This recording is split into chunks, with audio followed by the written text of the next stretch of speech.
Well, hello everyone. Welcome to it's still just Monday, right? It's felt a little bit like a Monday today, actually.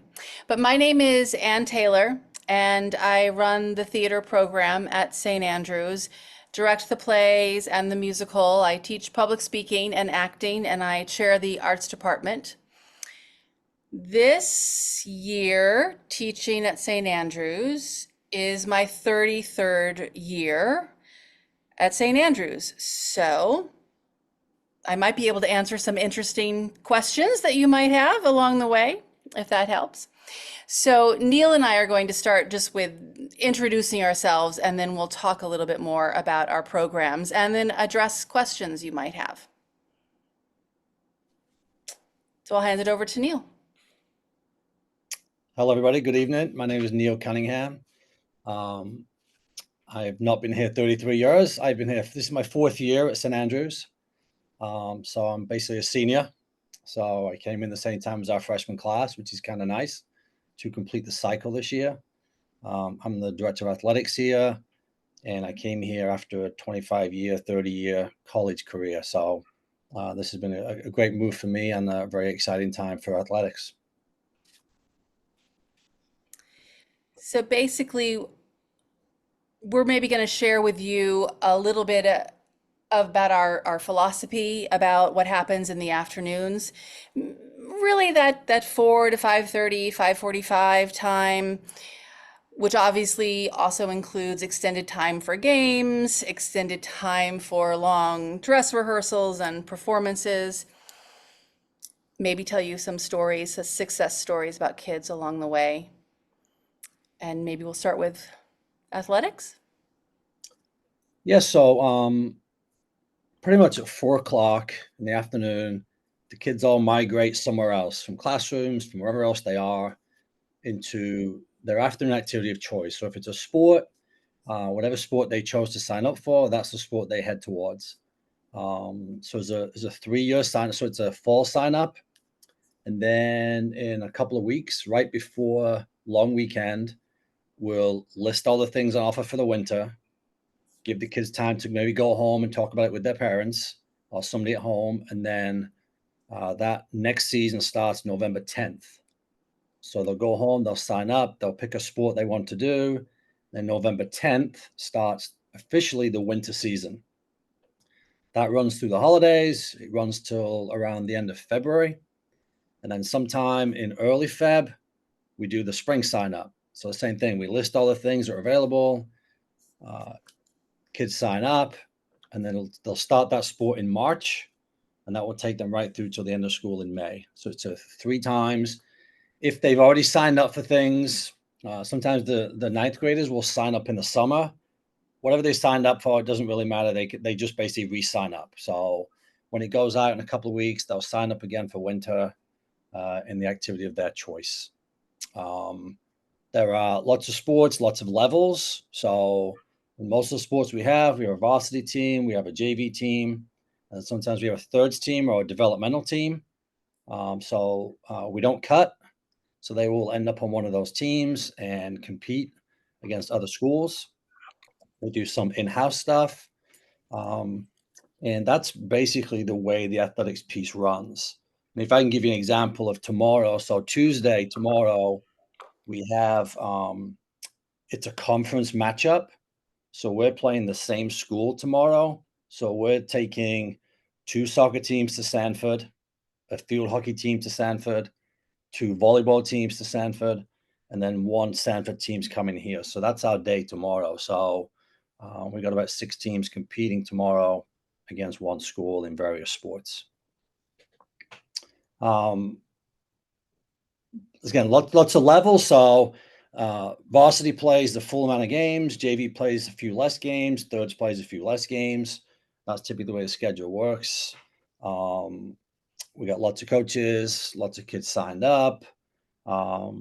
If a student wants to pursue a sport in college, they can certainly do that. We have plenty of kids doing that currently and the last few years. So that number keeps rising. So that's possible. But the most important thing about athletics here is that you cannot specialize. This is not a place that you can play one sport. It's the multi-sport model. You must play at least two sports, and that's always been the case since Andrew started. It's going to continue to be the case as we move forward, which tends to be against the national trend and the national norms. But we are committed to it. It works, and it definitely works at a school like St. Andrews and a boarding school.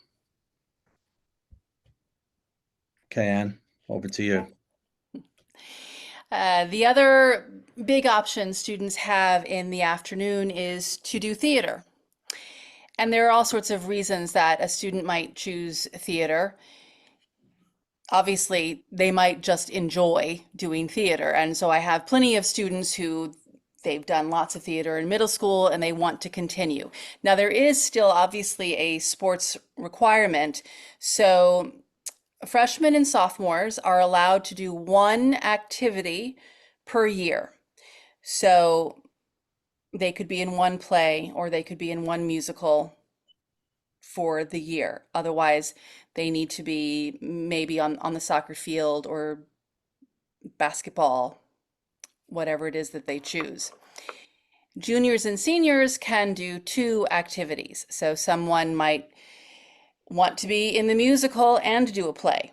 I have a good handful of students who they love theater, they love to sing, so they want to do both. They want to experience musical theater, but they also want to do a play that doesn't involve singing and dancing.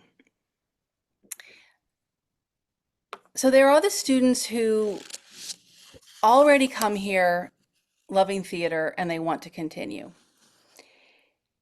And then you have the student who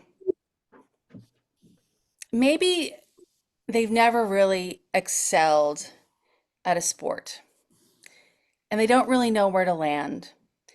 And so they decide to sign up for the stage crew for a season, but there's a little bit of a glimmer in their eye. And I remember there have been plenty of students like that. And I kind of draw them onto the stage because I see that they kind of would like to be invited and be there. One of my first years teaching, there was a very, very tall, kind of large young man named Ed. And he was a little lost. He was a sophomore and signed up for stage crew. And I always choose plays where there's going to be an extra role or two so that if you want to be involved, you're going to be involved. I'm not in the business of cutting someone from a play if they want to participate. We want people to up on stage if they want to be on stage. And so we had a part. And he found out that this was kind of interesting and maybe he could do this. And he did the play again his junior year. Along the way, he had some difficulties as a student. You know, he struggled. He was the kind of kid who he had a suspension his sophomore year. And by senior year, he pulled it together. And by senior year, I don't know if you're familiar with a play called Inherit the Wind, which is based on the Scopes monkey trial. But there are two lawyers who are the leads in the show. And he was one of those lawyers because he worked hard and he learned the craft and he earned that position. So he went from kind of lost sophomore getting himself into trouble to finding something he could be good at. It wasn't going to be the athletic field. It was the theater. And he found himself because he didn't know where else to go. And the theater became a home for him. So you've got the kids who know they want to do theater, the kids who kind of find themselves there at kind of a last resort, but it can become a place to excel. It can become a home, a place that gives them an identity. And then there's someone like Ember who graduated last year who liked theater, but also was an athletic star. And she ended up in the fall play because of an injury. but she did a great job and she loved it. And she realized she couldn't give up theater altogether. So the next year she ended up doing the musical because she just could not ever give up her fall and spring sports. And Neil can attest that nobody would want her to give up those sports.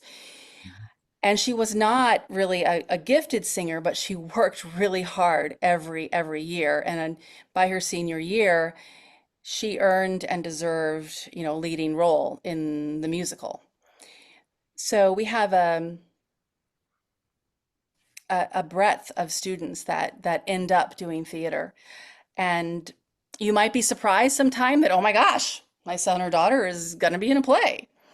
It's never a bad thing. Don't worry. It's never, ever a bad thing. I I have a quote that I keep on my office door that I think is always really good to remember. High school is kind of one of the last opportunities for human beings to give something new a try with a smaller amount of risk. I think as we get older, the risk gets bigger. So this quote is from the director for the Center of Creative Arts in St. Louis. The true purpose of arts education is not necessarily to create more professional dancers and artists, it's to create more complete human beings who are critical thinkers, who have curious minds, who can lead productive lives.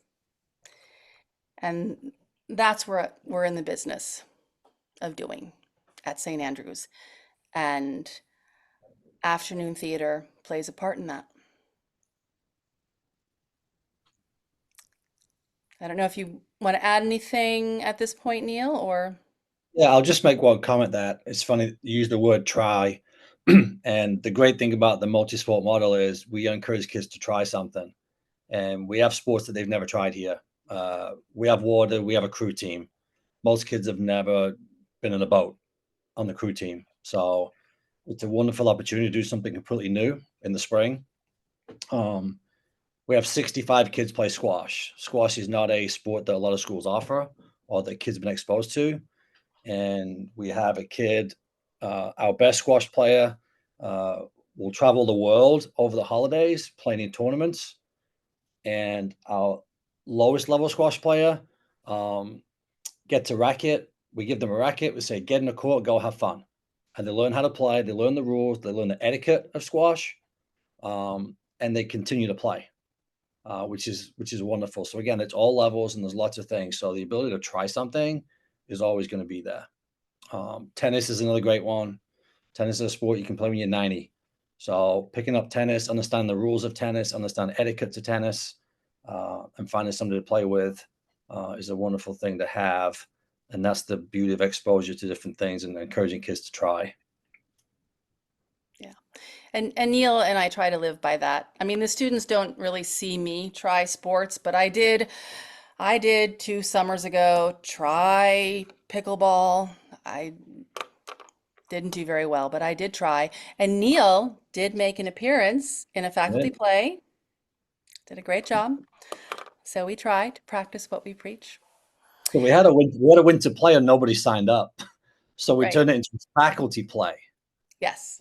So And there's the winter musical, which is on the main stage, but sometimes there's a group of kids who want to do theater, but they don't want to sing. So we do give them the option of a winter play. And this was soon after 2020, so things were a little off kilter. So we did a faculty play. I think because there's a small group, we can, if you have questions, you can just unmute and ask them. I don't think we need to use the chat. So feel free to do that.